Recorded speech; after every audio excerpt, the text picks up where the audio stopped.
السلام علیکم ورحمۃ اللہ وبرکاتہ۔ الحمد للہ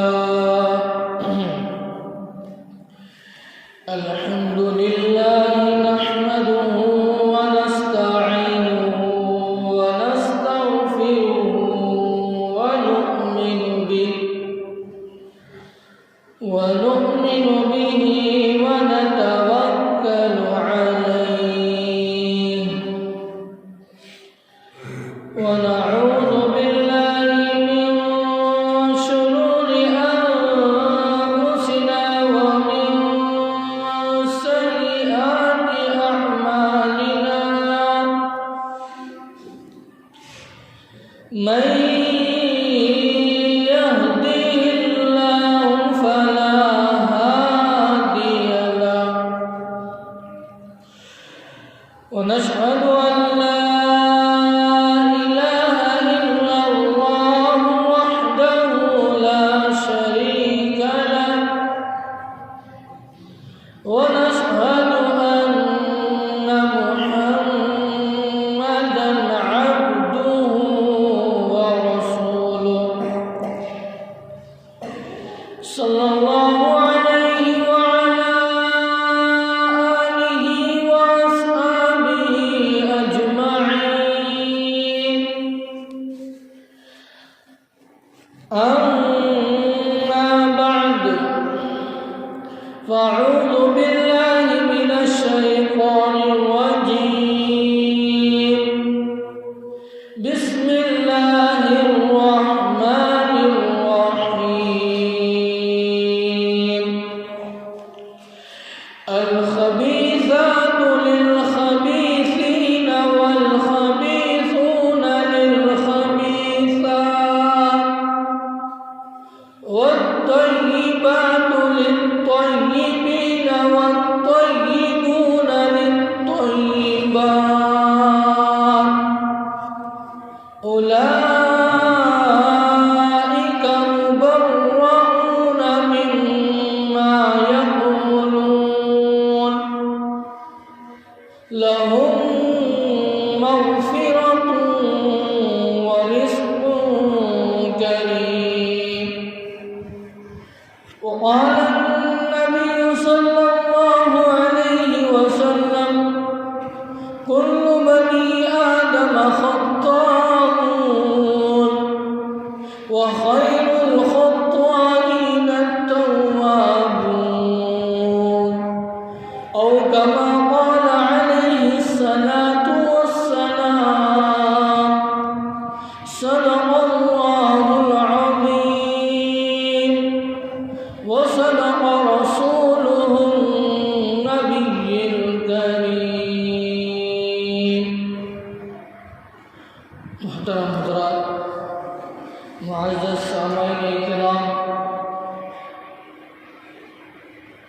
میرے اور آپ کے نبی امام الانبیاء احمد مجتبیٰ محمد مصطفیٰ سرکار دو عالم صلی اللہ علیہ وسلم کے ازواج مطہرات میں سے ایک ازواج مطہرہ ہے جن کی زندگی کے حالت کا ایک واقعہ آپ کے سامنے سنانے جا رہا ہوں۔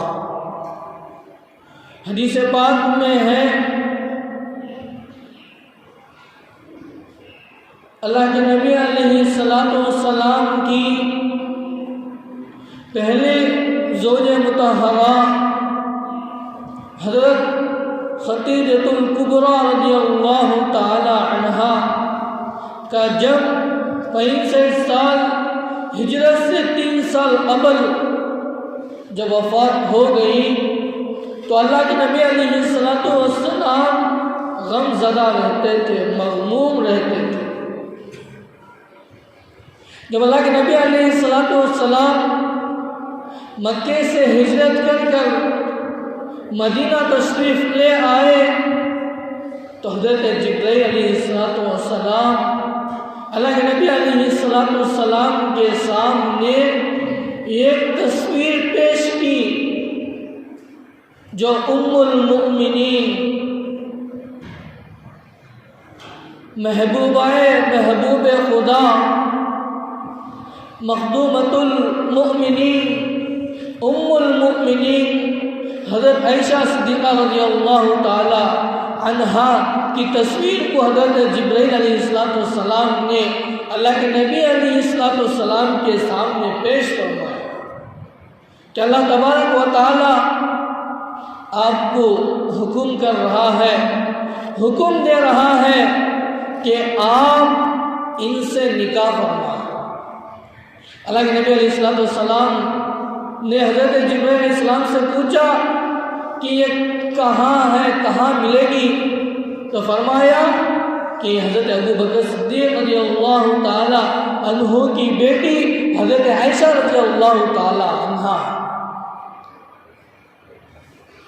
حضرت عائشہ رضی اللہ تعالی عنہا کہ ابھی بلوغت نہیں ہوئی، ابھی بالغ نہیں ہوئی، کنواری ہے، کنواری ہی پن میں اللہ کے نبی علیہ السلام کے ساتھ نکاح کر دیا جاتا ہے۔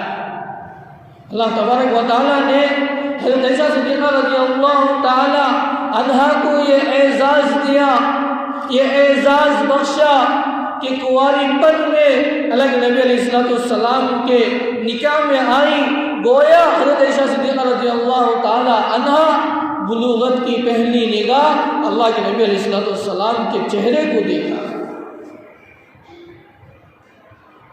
اللہ کے نبی علیہ السلام حضرت عائشہ صدیقہ رضی اللہ تعالی عنہا سے بے انتہا محبت کرتے تھے، پیار کرتے تھے۔ اللہ کے نبی علیہ السلام حضرت عائشہ رضی اللہ تعالی عنہا کی کنیت رکھی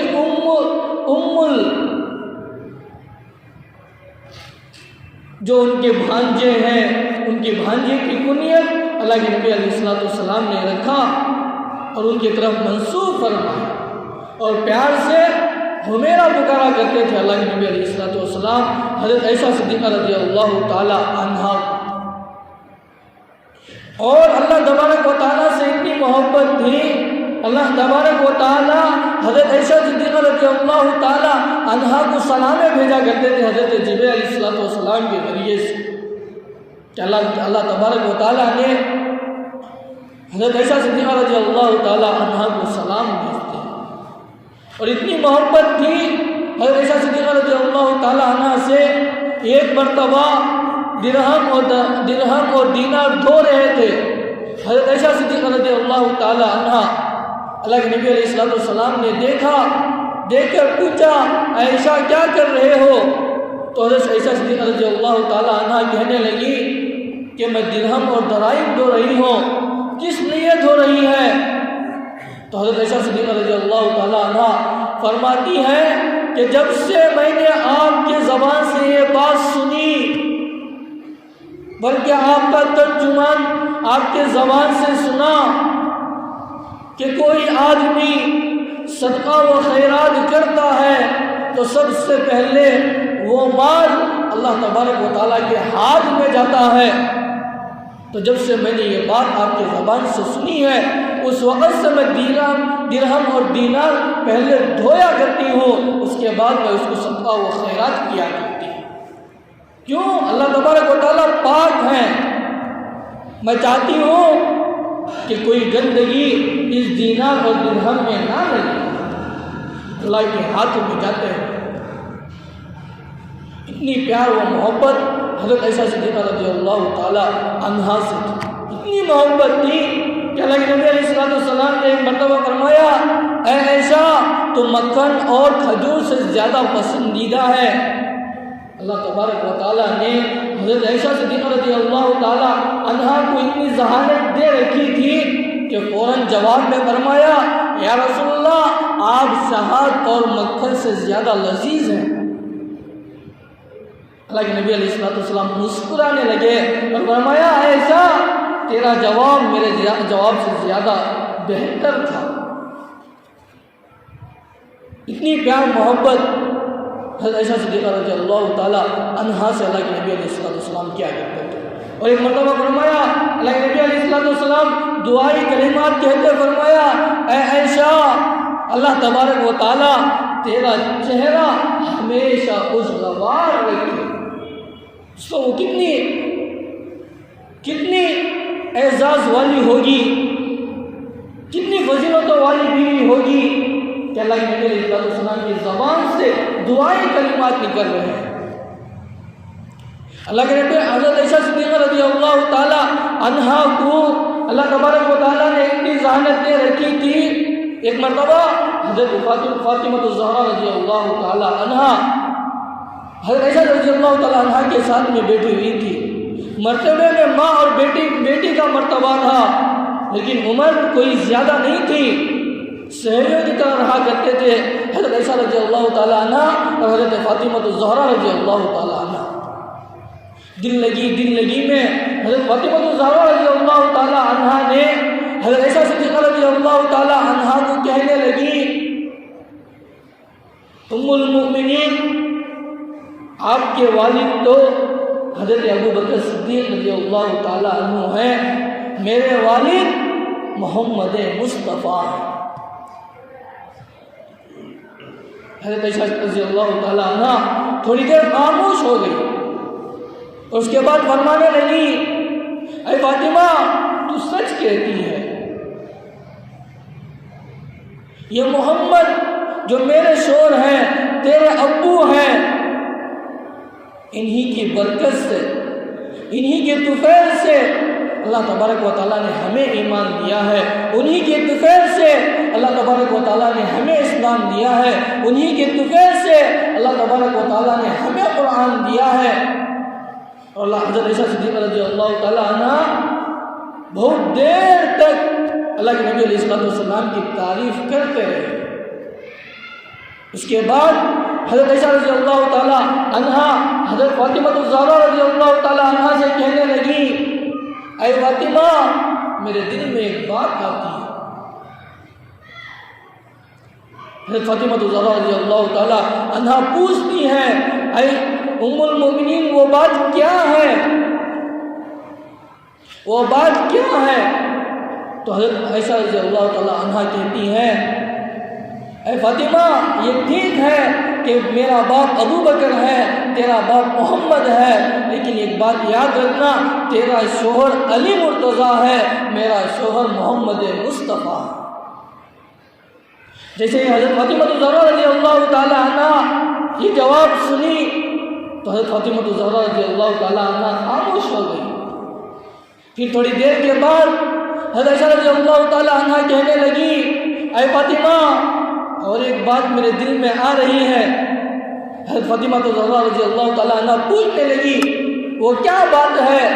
حضرت عائشہ رضی اللہ تعالی عنہا کہنے لگی اے فاطمہ جب تو قیامت کے دن قبر سے اٹھے گی تو تیرا ہاتھ علی مرتضیٰ کے ہاتھ میں ہوگا, میرا ہاتھ محمد مصطفیٰ صلی اللہ علیہ وسلم کے ہاتھ مبارک میں ہوگا. حضرت فاطمہ الزہرا رضی اللہ تعالی عنہا چپ ہو گئی. پھر حضرت عائشہ رضی اللہ تعالی عنہا کہنے لگی اے فاطمہ میرے دل میں اور ایک بات آ رہی ہے. حضرت فاطمہ الزہرا رضی اللہ تعالی عنہا پوچھنے لگی وہ بات کیا ہے؟ تو حضرت عائشہ رضی اللہ تعالی عنہا کہنے لگی اے فاطمہ کل قیامت کے دن تو خواتین کی ملکہ ہوگی, بادشاہ ہوگی, ملکہ ہوگی, امیر ہوگی, اور تخت سجایا جائے گا. جس تخت پر تو بیٹھے گی اس تخت پر علی مرتضیٰ بیٹھے ہوئے ہوں گے, جس تخت پر میں بیٹھوں گی اس تخت پر محمد مصطفیٰ سرکار دو عالم امام الانبیاء احمد مصطفیٰ محمد مصطفیٰ صلی اللہ علیہ وسلم میرے ساتھ میں بیٹھے ہوئے ہوں گے. حضرت فاطمہ الزہرا رضی اللہ تعالی عنہا چپ ہو گئی.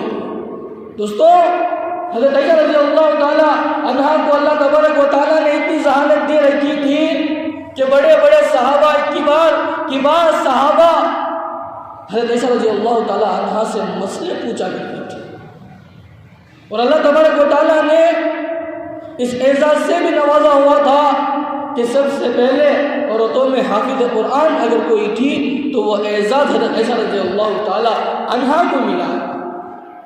اور سب سے زیادہ احادیث روایت کرنے والی وہ اعزاز بھی حضرت عائشہ رضی اللہ تعالی عنہا کو حاصل ہے۔ حضرت عائشہ رضی اللہ تعالیٰ عنہ 2210 روایتیں حضرت عائشہ رضی اللہ تعالیٰ عنہ نے روایت کی ہیں، جن احادیث کے حضرت عائشہ رضی اللہ تعالیٰ عنہا راوی ہیں۔ اتنی فضیلتوں والی حضرت عائشہ رضی اللہ تعالیٰ عنہا کا، حضرت عائشہ رضی اللہ تعالیٰ عنہا کہا کرتی تھی اللہ تبارک و تعالیٰ نے مجھے چند خصوصیات سے نوازا ہے،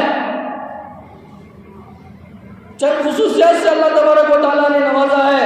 ان خصوصیات میں ایک بات یہ ہے کہ تمام بیویاں کوئی کنواری نہیں تھی، اس میں سے میں ایک ہوں جو کنواری بیوی ہوں۔ تمام بیویاں دوسرے سے نکاح ہوا کیے ہوئے تھے، بیوہ تھے، جس اللہ کے نبی علیہ الصلوۃ والسلام نے نکاح فرمایا ہے۔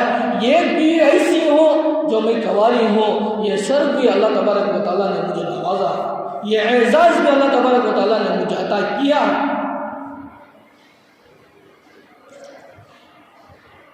اور حضرت عطا بن ربیع جو مشہور تابعی ہیں فرماتے ہیں کہ حضرت عائشہ رضی اللہ تعالی عنہا علم میں اور حسن میں تمام ازواج سے بڑی ہوئی تھی، اور حضرت عائشہ رضی اللہ تعالی عنہا دوسری خصوصیت بتاتی ہے کہ میری دوسری خصوصیت یہ ہے کہ جب بدر کے میدان میں اللہ کے نبی علیہ الصلوۃ والسلام نے میرے 2 پٹے سے جھنڈا بنایا اسلام کا، اور وہ اسلام کا جھنڈا جنگ بدر میں ہلایا ہے، ہلا کر دکھایا ہے کہ یہ اسلام کا جھنڈا ہے۔ یہ شرف بھی اللہ تبارک و تعالیٰ نے مجھے نوازا ہے۔ اور اللہ کے حضرت عائشہ رضی اللہ تعالیٰ عنہا فرماتی ہے کہ جب مجھے تہمت لگی، میرے اوپر الزام لگایا گیا، تو اس کی برات اللہ تبارک و تعالیٰ نے قرآن مجید کی طرف سے کیا ہے، یہ اعزاز بھی مجھے حاصل ہے، یہ اعزاز بھی مجھے حاصل ہے۔ دوستو حضرت عائشہ رضی اللہ تعالیٰ عنہا کا یہ واقعہ ہے، درد بھرا واقعہ ہے کہ اللہ کے نبی علیہ الصلوۃ والسلام یہ غزوے میں اللہ کے نبی علیہ الصلوۃ والسلام نے اپنی بیوی ام المومنین سیدہ عائشہ صدیقہ رضی اللہ تعالی عنہا کو اپنے ساتھ میں لے کر گئے۔ پھر جب وہاں سے وہ غزوے سے روانہ ہونے لگے تو حضرت عائشہ رضی اللہ تعالی عنہا کو قضائے حاجت کی ضرورت پیش آئی، تو حضرت عائشہ رضی اللہ تعالی عنہا قضائے حاجت پوری کرنے کے لیے دور جگہ چلے گئے، اور جس پر حضرت عائشہ رضی اللہ تعالی عنہا کو بٹھا کر لایا جاتا تھا، حدیثوں کے اندر ہے کہ حضرت عائشہ رضی اللہ تعالی عنہا اتنی دبلی اور پتلی تھی کہ پتہ نہیں چلتا تھا کہ اس پر سوار ہے یا نہیں سوار ہے۔ ڈولی جیسی رکھی اونٹ پر رکھی جاتی تھی، اور وہ ڈولی 4 یا 6 صحابہ پکڑ کر اونٹ پر رکھا جاتا تھا، اور اس پر سوار ہو کر حضرت عائشہ رضی اللہ تعالی عنہا آیا کرتی تھی۔ جب قضائے حاجت کے لیے حضرت عائشہ رضی اللہ تعالی عنہا گئے، قضائے حاجت پوری کرنے کے بعد آ گئے، دیکھا کہ گلے کا ہار جو قیمتی ہار ہے، جو محبت میں ملا ہے، جو تحفے کے طور پر دیا گیا ہے، وہ ہار گم ہو چکا ہے۔ محبت کی وجہ سے حضرت عائشہ رضی اللہ تعالی عنہا وہ ہار تلاش کرنے کے لیے، اسے ڈھونڈنے کے لیے نکل جاتی ہیں، پھر اسی طرف جس طرف قضائے حاجت کے لیے گئی تھی۔ صحابہ اکرام سمجھتے ہیں جو دیکھا تھا قضائے حاجت پوری کرنے کے بعد تو حضرت عائشہ رضی اللہ تعالی عنہا اپنی آنکھوں کے سامنے آئے ہوئے تھے، آنے کے بعد اپنی نگاہ کو پھیر لیا تھا، سمجھ گئے کہ اس ڈولی میں بیٹھ گئے ہیں، اس ڈولی کو اٹھایا اور ان پر سوار کیا اور سواری کو چلنے دیا۔ سواری چلنے لگی، معلوم نہیں ہوا کہ حضرت عائشہ رضی اللہ تعالی عنہ سواری پر سوار ہے، ادھر حضرت عائشہ رضی اللہ تعالی عنہ ہار کو ڈھونڈنے کے لیے گئے ہیں۔ جانے کے بعد آ کر دیکھا کہ فوج روانہ ہو چکا ہے، پھر حضرت عائشہ رضی اللہ تعالیٰ عنہ سوچنے لگے کہ جس جگہ پر ہم قیام کیے تھے اسی جگہ قیام کروں گی. جب اللہ کے نبی علیہ السلام کو پتہ چلے گا کہ میں سواری پر سوار نہیں ہوں تو اللہ کے نبی علیہ السلام پھر ادھر کی طرف ہی لوٹ کر آئیں گے. بیٹھ گئی حضرت عائشہ رضی اللہ تعالیٰ عنہ اسی جگہ پر. بیٹھتے بیٹھتے نیند لگ گئی، آنکھ لگ گئی تو چادر حضرت عائشہ رضی اللہ تعالیٰ عنہ کے ساتھ میں تھی، وہ چادر لے کر اوڑھ کر حضرت عائشہ رضی اللہ تعالیٰ عنہ وہیں سو گئی. اللہ کے نبی علیہ السلام کا یہ طریقہ کار تھا کہ جب بھی فوج کسی جگہ سے روانہ ہوتی ہے، نکلتی ہے، تو ایک صحابی کو اس کام کے لیے لگایا جاتا تھا کہ کہا جاتا تھا کہ آپ پوری فوج رواں ہونے کے بعد آنا اور جو چیزیں میں چھٹی ہوئی ہیں ان چیزوں کو اٹھا کر لے آنا. ایک بدری صحابی کو اس کام کے لیے لگایا گیا تھا. دیکھا وہ بدری صحابی دیکھا کہ جس جگہ ام المؤمنین حضرت عائشہ صدیقہ رضی اللہ تعالی عنہ بیٹھی ہوئی تھی، جس جگہ قیام کیا گیا تھا وہاں ایک خاتون سو رہی ہے. قریب جا کر معلوم ہوا کہ ام المؤمنین حضرت عائشہ صدیقہ رضی اللہ تعالی عنہ سو رہی ہے. سامنے جا کر انا للہ و انا الیہ راجعون پڑھا. یہ جیسے ہی آواز حضرت ام المؤمنین حضرت عائشہ صدیقہ رضی اللہ تعالی عنہ نے سنا، سنتے ہی اٹھ کھڑی ہو گئی اور چادر میں اپنے آپ کو محفوظ کر لیا، پردے میں ڈھانپ لیا. بدری صحابی کہنے لگے کہ فوج تو روانہ ہو چکی ہے، ام المؤمنین آپ میرے اونٹ پر سوار ہو جائیں گے. اونٹ کو بٹھایا، ام المؤمنین حضرت عائشہ صدیقہ رضی اللہ تعالی عنہ اونٹ پر سوار ہوئے اور وہ جو بدری صحابی تھے اونٹ کی ناک کو پکڑتے ہوئے چلتے ہوئے اس فوج کی طرف لائے. جو منافقین تھے وہ ہر وقت اسی کام میں لگے رہتے تھے، کوئی نہ کوئی غلطی کام پکڑا جائے اور اس پر الزام لگایا جائے، تلاش میں تھے. جیسے ہی وہ واقعہ دیکھا تو آپس میں گفتگو کرنے لگے اور اندر اندر یہ باتیں چلانے لگے اور تہمت حضرت عائشہ رضی اللہ تعالی عنہا پر لگانے لگے. کوئی نہ کوئی معاملہ ہوگا، زنا کی تہمت حضرت عائشہ رضی اللہ تعالی عنہا پر منافقوں نے لگایا. یہ بات پھیلتی گئی اور اللہ کے نبی علیہ السلام کے سامنے جب یہ بات آئی تو اللہ کے نبی علیہ السلام غمزدہ ہو گئے، اداس ہو گئے. حضرت عائشہ رضی اللہ تعالیٰ عنہ جب سفر سے واپس آئی تو بیمار پڑ گئی اور اپنے بستر کی ہو گئی. یہ جو باتیں پھیل رہی ہیں یہ ام المؤمنین حضرت عائشہ رضی اللہ تعالیٰ عنہ کو معلوم نہیں تھا کہ یہ باتیں کیا پھیل رہی ہیں. بیمار تھی، بستر کی ہو گئی تھی. ایک مرتبہ قضاء حاجت کے لیے ایک صحابیہ کے ساتھ میں جانے لگی تو وہ صحابیہ اپنے بیٹے کو جو صحابی تھے ان پر لعنت کرنے لگی. تو حضرت عائشہ رضی اللہ تعالی عنہ اس صحابیہ سے پوچھنے لگے کہ آپ کیوں اپنے بیٹے کے اوپر لعنت کر رہے ہیں؟ تو وہ صحابہ کہنے لگے کہ میرا بیٹا بھی اس منافق کی بات پر آ گیا ہے جو منافق تہمت لگا رہا ہے. کیوں؟ اس لیے کہ منافق قسم کھا کر تہمت لگائے جا رہے تھے، جس کی وجہ سے چند صحابہ بھی ان کی باتوں میں آ گئے تھے کہ کچھ نہ کچھ ہوگا، کچھ نہ کچھ ہوا ہوگا. جیسے یہ بات حضرت عائشہ رضی اللہ تعالیٰ عنہا کو معلوم ہوئی تو اللہ کے نبی علیہ السلام کو اپنی نگاہ اٹھا کر دیکھنے لگی. حضرت عائشہ رضی اللہ تعالیٰ عنہ فرماتی ہیں کہ جب میں اللہ کے نبی علیہ السلام کو نگاہ اٹھا کر دیکھتی تھی تو اللہ کے نبی علیہ السلام اپنی نگاہ دوسری طرف کر لیا کرتے تھے، اور جب میں اپنی نگاہ کو نیچے کیا کرتی تھی تو اللہ کے نبی علیہ السلام مجھے دیکھا کرتے تھے. میں نے اللہ کے نبی علیہ السلام کی اس حرکت کو دیکھ کر معلوم کر لیا کہ اللہ کے نبی علیہ السلام اداس ہیں، غم زدہ ہیں. حضرت عائشہ رضی اللہ تعالیٰ عنہ رونے لگی، کہنے لگی یا رسول اللہ مجھے اپنی ماں کے گھر بھیج دیجیے. دوستو، جب بھی کسی عورت کو پریشانی آتی ہے، حالات لائق ہوتے ہیں تو سب سے سے پہلے اپنی ماں کے گھر کو یاد کیا کرتی ہے، اپنے باپ کے گھر کو یاد کیا کرتی ہے۔ حضرت عائشہ رضی اللہ تعالیٰ عنہ نے بھی اپنی ماں کے گھر کو جانے کے لیے اجازت طلب کی۔ اللہ کے نبی علیہ السلام نے حضرت عائشہ رضی اللہ تعالیٰ عنہ کو اپنے ماں کے گھر حضرت ابو بکر صدیق رضی اللہ تعالیٰ عنہ کے گھر جانے کی اجازت دے دی۔ ادھر آئے، گھر میں تشریف لے آئے، دیکھا کہ اپنی ماں ابو بکر صدیق رضی اللہ تعالیٰ عنہ کی بیوی روتے روتے آنکھیں سرخ ہو چکی ہیں، لال ہو چکی ہیں، اور ادھر حضرت ابو بکر صدیق رضی اللہ تعالیٰ عنہ غم زدہ ہیں اور چار پائی پر بیٹھ کر قرآن مجید کی تلاوت فرما رہے ہیں۔ اور ابو بکر صدیق رضی اللہ تعالیٰ عنہ یہ امت کو سبق دے رہے ہیں، یہ امت کو سبق دے رہے ہیں کہ جب بھی کوئی غم ہو جائے، جب بھی کوئی حالات آ جائے، قرآن مجید کی تلاوت کی طرف رجوع ہو جائے اور قرآن مجید کی تلاوت کرنے میں۔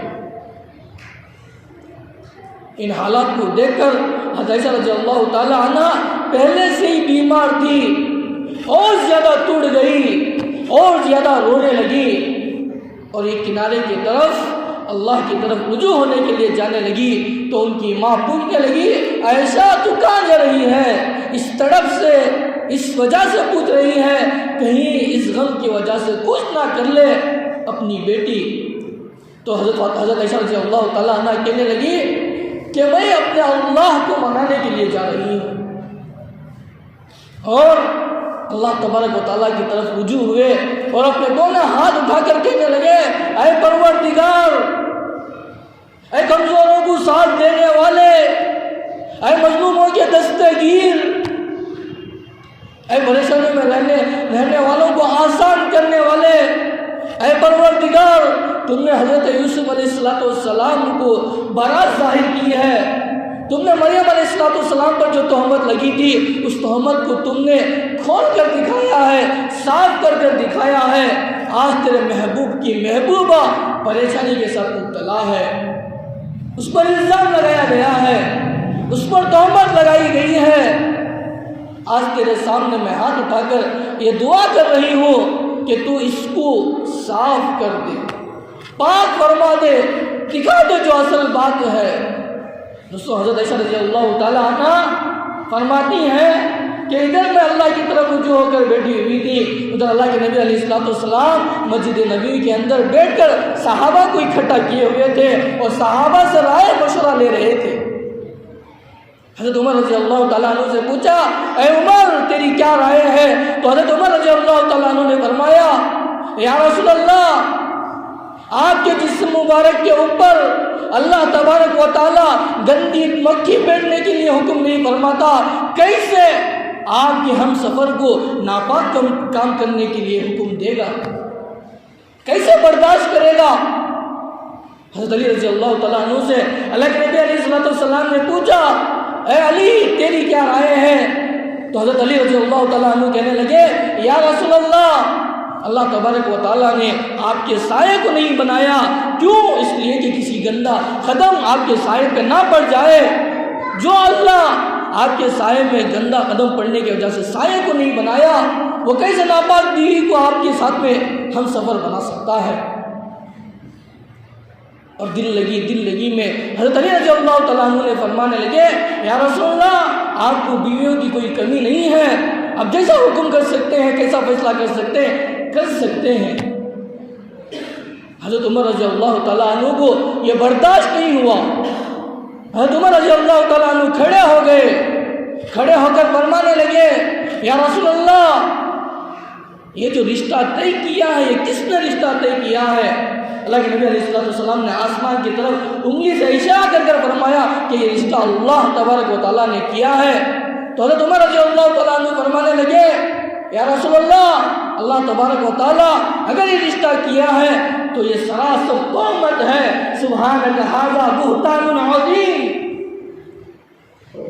سراسر بہتان ہے، اور منافقوں کو چھوڑ دیجئے، عمر کی تلوار منافقوں کے لیے کافی ہے۔ حضرت اللہ کے نبی علیہ السلام حضرت عثمان غنی رضی اللہ تعالیٰ عنہ سے رائے طلب کرنے لگے، اے عثمان، اس کے بارے میں تیری کیا رائے ہے؟ حضرت عثمان غنی رضی اللہ تعالیٰ عنہ کہنے لگے یا رسول اللہ بس مجھے اتنی بات معلوم ہے کہ ایک مرتبہ آپ مسجد کی طرف آ رہے تھے، آپ کے نالین مبارک میں تھوک لگی ہوئی تھی، اللہ تبارک و تعالیٰ نے جبرائیل علیہ السلام کو بھیج کر ان جوتوں کو اتارا ہے۔ جو اللہ آپ کی تھوک کو آپ کے ساتھ میں پسند نہیں فرماتا وہ ناپاک بیوی آپ کے ساتھ کیسے پسند فرماتا ہے؟ ان تمام باتوں کو سن کر اللہ کے نبی علیہ السلام اپنی آنکھوں ہی اشارے سے یہ کہہ رہے تھے کہ آپ کی باتوں نے مجھے یہ بوجھ کو ہلکا کر دیا ہے، آپ نے مجھے تسلی دے دی ہے۔ اللہ کے نبی علیہ السلام اٹھ کر اپنے محبوبہ کی طرف حضرت عائشہ رضی اللہ تعالیٰ عنہ کے گھر کے پاس جاتے ہیں، حضرت ابو بکر صدیق رضی اللہ تعالیٰ عنہ کے گھر کے پاس آتے ہیں اور دروازے کو کھٹکھٹاتے ہیں اور اندر آ کر چارپائی پر بیٹھ جاتے ہیں اور پوچھتے ہیں کہ میری ہمیرا کہاں ہے؟ حضرت عائشہ رضی اللہ تعالیٰ عنہ کہتی ہیں کہ جب میں نے اپنے محبوب کی آواز کو سنا تو میرا دل یہ کر رہا تھا کہ میں دوڑتی ہوئی اللہ کے نبی علیہ السلام کے قدموں پر جا کر گر جاؤں اور اللہ کے نبی علیہ السلام کے دامن کو پکڑ کر رو رو کر اپنی صفائی کو بیان کروں، لیکن میں اللہ کی طرف متوجہ تھی، میں چاہ رہی تھی کہ میں اللہ ہی کی طرف رجوع ہوں، لیکن جیسے ہی میں نے یہ سنا کہ میری ہمیرا کہاں ہے تو میں ادب کی وجہ سے اللہ کے نبی علیہ السلام کے چارپائی کے اندر آ کر بیٹھ گئی قریب میں، اور اللہ کے نبی علیہ السلام مجھے نصیحت کرنے لگے عائشہ انسان غلطی کا پتلا ہے، غلطی ہو جایا کرتی ہے، اگر غلطی ہو جائے تو اللہ تبارک و تعالیٰ سے معافی مانگ لے۔ دوستو یہ جیسے ہی اللہ کے نبی علیہ السلام کے زبان سے یہ الفاظ نکلتے ہیں تو اللہ حضرت عائشہ رضی اللہ تعالیٰ عنہ فرماتی ہیں کہ میرے آنکھوں سے اور آنسو جاری ہو گئے اور میں اللہ کے نبی علیہ السلام سے کہنے لگی یا رسول اللہ میں اب صفائی نہیں کروں گی، جس طرح حضرت یعقوب علیہ السلام نے فرمایا انما اشکو بثی و حزنی الی اللہ، کہ میں شکایت بھی اللہ ہی کو کروں گی، میں اپنا غم بھی اللہ ہی کو کروں گی، میں اب اس وقت میں آپ کی صفائی نہیں کروں گی۔ تو دوستوں حضرت عائشہ رضی اللہ تعالیٰ عنہ فرماتی ہیں تھوڑی دیر کے بعد حضرت اللہ کے نبی علیہ السلام کے پیشانی سے موتی کی طرح پسینہ نکلنے لگا۔ حضرت عائشہ رضی اللہ تعالیٰ عنہ فرماتی ہے یہ وہ حالت ہے جب اللہ تبارک و تعالیٰ قرآن مجید کو اتارتا ہے تو اللہ کے نبی علیہ السلام کی یہ حالت ہوتی ہے۔ اللہ کے نبی علیہ السلام چادر اپنے چہرے پر ڈال لیے اور میرے چہرے پر خوشی کی مسکراہٹ آ گئی، مجھے پتہ چل گیا اللہ تبارک و تعالیٰ اب صاف کر دے گا۔ اور ادھر ہمارے حضرت ابو بکر صدیق رضی اللہ تعالیٰ عنہ غمزدہ ہیں، ان کی بیوی غمزدہ ہیں، رو رہے ہیں۔ پھر جب اللہ کے نبی علیہ السلام نے اپنے چادر کو ہٹایا تو ایسا ظاہر ہوا جسے بادل سے 14 رات کا چاند ظاہر ہوتا ہے، اور اللہ کے نبی علیہ السلام کے چہرے پر مسکراہٹ تھی۔ اللہ کے نبی علیہ السلام فرماتے ہیں الخبیثات للخبیثین، یہ آیت اس وقت میں نازل ہوتی ہے اولئک مبرؤون مما یقولون، اور حضرت عائشہ رضی اللہ تعالیٰ عنہا پر جو تہمت لگی تھی اس کی برات کو اللہ تبارک و تعالیٰ ظاہر کرتا ہے، برات ظاہر کرتا ہے اور یہ صاف دکھا دیتا ہے کہ حضرت عائشہ رضی اللہ تعالیٰ عنہ اس تہمت سے بری ہے، پاک ہے۔ اور حضرت عائشہ رضی اللہ تعالیٰ عنہ فرماتی ہیں کہ میں نے دل میں یہ بات کہہ رہی تھی کہ میری برات تو ظاہر ہو گئی، لیکن جتنے دن میں نے رویا ہے، جتنے دن میری ماں اور میرے باپ نے رویا ہے، اللہ تبارک و تعالیٰ اس کا بدلہ کیا دیں گے۔ تو اور آیت اسی میں اتری لہم مغفرۃ و رزق کریم، اللہ تبارک و تعالیٰ نے فرمایا ان کے لیے مغفرت ہے اور رزق کریم ہے۔ تو دوستو جو آدمی اللہ تبارک و تعالیٰ اس قرآن کی آیت سے یہ بتا رہے ہیں کہ جیسا مرد ہوگا اس کی بیوی ویسی ہوگی، اگر مرد پاک ہے تو بیوی بھی پاک ملے گی۔ الخبیثات للخبیثین والخبیثون للخبیثات والطیبات للطیبون، یہ آیت بتا رہی ہے کہ جیسا شوہر ہوگا ویسی بیوی ہوگی، اور جو لوگ اللہ کے نبی علیہ السلام سے حضرت عائشہ رضی اللہ تعالی عنہا سے دوری چاہتے تھے، دور کرنا چاہتے تھے، اللہ تبارک و تعالیٰ نے حضرت عائشہ رضی اللہ تعالیٰ عنہ سے کہنے لگے عائشہ تو مت ڈر کہ جب میرے محبوب کا آخری وقت ہوگا تو محبوب کا سر تیرے گود میں ہوگا اور محبوب کی آنکھ تیرے چہرے پر ہوگی اور تیری آنکھ میرے محبوب کی آنکھ پر، میرے محبوب کے چہرے پر ہوگی۔ اور تو مت ڈر، جو لوگ یہ چاہ رہے تھے کہ تجھے میرے نبی سے جدا کرنا چاہتے تھے، میں آخری وقت میں جب میرے نبی کا آرام گاہ بناؤں گا تو وہ تیرا حجرہ، تیرا کمرہ بناؤں گا۔ تو دوستو اس سے ہمیں معلوم کرنا چاہیے، ہم اپنے آپ کو اچھے بنانا چاہیے کہ یہ آیت بتا رہی ہے کہ ہم جیسے رہیں گے ہماری بیوی بھی ویسے ہی رہے گی، جیسی بیوی رہے گی مرد ویسا رہے گا۔ اس لیے اپنے دلوں کو صاف کرنا چاہیے، پاک کرنا چاہیے۔ اللہ تبارک و تعالیٰ سے دعا کرے کہ اللہ تبارک و تعالیٰ ہمیں نیک بنائے، اچھے بنائے، اللہ تبارک و تعالیٰ کے ولی بنائے، نبی کریم صلی اللہ علیہ وسلم کے سنتوں پر 100% چلنے کی توفیق عطا فرمائے۔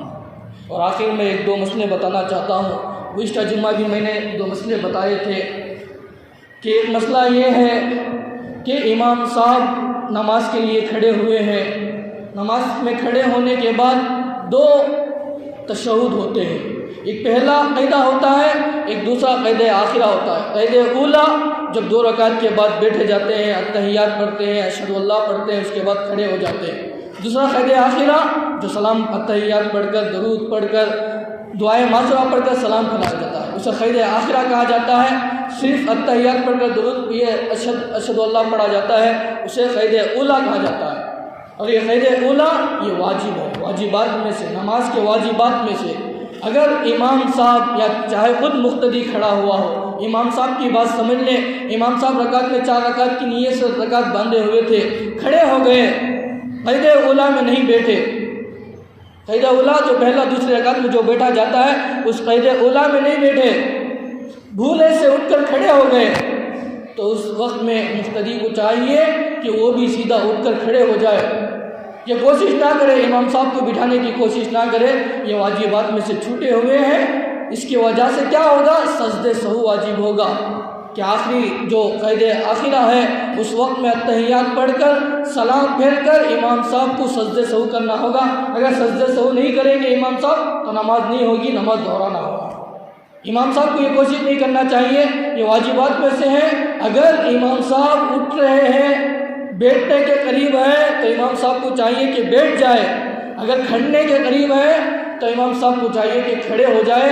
مقتدی سبحان اللہ بول کر، الحمدللہ بول کر امام صاحب کو بٹھانے کی کوشش نہ کرے، بلکہ سیدھا کھڑا ہونا چاہیے۔ یہ واجبات میں چھوٹے ہوئے ہیں، اگر پھر بیٹھیں گے تو اور تاخیر ہوگی، اس سے نماز کیا ہوگی؟ خراب ہو جائے گی۔ اس لیے واجبات چھوٹنے کی وجہ سے سجدہ سہو ہوگا، امام صاحب آخر میں سجدہ سہو کریں گے۔ یہ مسئلہ سمجھ میں آ گیا۔ دوسرا مسئلہ یہ ہے کہ نماز کے دوران مقتدی کو وضو ٹوٹ گیا، خون نکلنے کی وجہ سے یا ریح خارج ہونے کی وجہ سے، تو وہ مقتدی کیا کرے؟ تو اپنے صف سے نکل جائے، جو قریب میں جو وضو خانہ ہے اس وضو خانے کے پاس جائے، وضو کرے اور درمیان میں کسی سے بات نہ کرے۔ اگر درمیان میں کسی سے بات کریں گے تو نماز میں وہ شامل نہیں ہوگا، پھر جب آئے گا امام صاحب کے ساتھ جڑے گا تو وہ شروع سے پھر جتنے امام کے ساتھ پڑھے گا وہ پڑھنا ہوگا، پھر باقیہ جو چھوٹنے کے بعد جو رکعتیں چھوٹی ہے اسے مکمل کرنا ہوگا۔ اگر وضو کر کر بغیر بات چیت کیے، اگر ابھی رکعت دوسری رکعت میں تھے، وضو ٹوٹ گیا، وضو بنانے کے لیے گئے اور سیدھا دوسری رکعت رکوع میں جانے سے، رکوع سے اٹھنے سے پہلے اگر امام صاحب کے ساتھ شامل ہو گیا تو پہلے رکعت کے ساتھ شامل ہونا شمار ہوگا اور اس کی نماز مکمل ہو جائے گی۔ اگر رکعت چھوٹ گئی ہے تو وہ آخر میں کیا ہے؟ امام صاحب سلام پھیرنے کے بعد اس رکعت کو بھی کیا ہے؟ مکمل کرنا چاہیے۔ اللہ تبارک و تعالیٰ سے دعا کرے کہ اللہ تبارک و تعالیٰ ہم سب کو ان مسائل کو سن کر، یاد کر کر اس پر عمل کرنے کی توفیق عطا فرمائے۔ آمین۔ وآخر الدعوانا الحمدللہ رب العالمین۔